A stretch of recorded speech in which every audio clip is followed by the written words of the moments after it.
अब के गर्ने दिदी हेर्नु होइन, तपाईँको दाँत र मेरो जिन्दगी उस्तै भयो कि। अब तपाईँको दाँत पनि दाँत छ भनेको मात्रै छ, चपाउन गाह्रो छ, चपाउन मिलेन। मिल्यो होइन। त्यही दिन अब मेरो जिन्दगी पनि अब ल जिन्दगी खुसी छ भनेर यता र उता हिँड्यो। सबलाई अब ल राम्रो गर्छु, सहयोग गर्छु भनेर हिँड्यो। आफ्नो जिन्दगी यस्तो बेहाल छ, हो कि होइन? हो हो। तपाईँको थोते दाँत र मेरो जिन्दगी उस्तै भयो दिदी।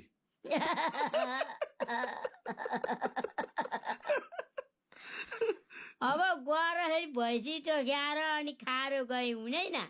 हो त नि, अब भैँसी चोखाए पनि खाए पनि त्यही हो होइन, नखाए पनि त्यही हो। अब तपाईँको दाँतलाई पनि अब थालभरि मासु दिए पनि त्यही हो।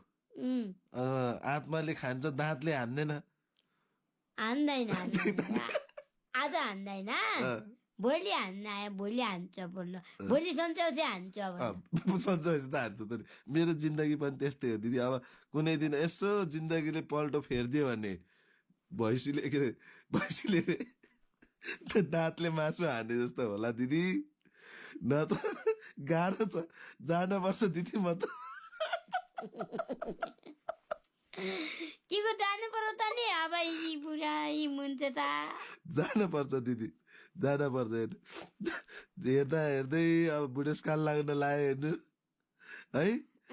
जिन्दगी यतिकै जान्न, तपाईँको थोते दाँत हेरेर जान्न।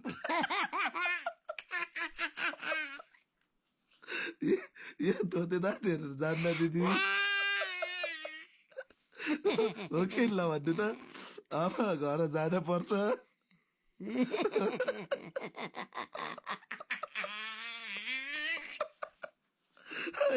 कुरा बुझेर हाँस्यो। तपाईँको थोते दाँत र मेरो जिन्दगी उस्तै उस्तै भयो दिदी। के गर्ने हो भनौँ भने बेथा साह्रो छ।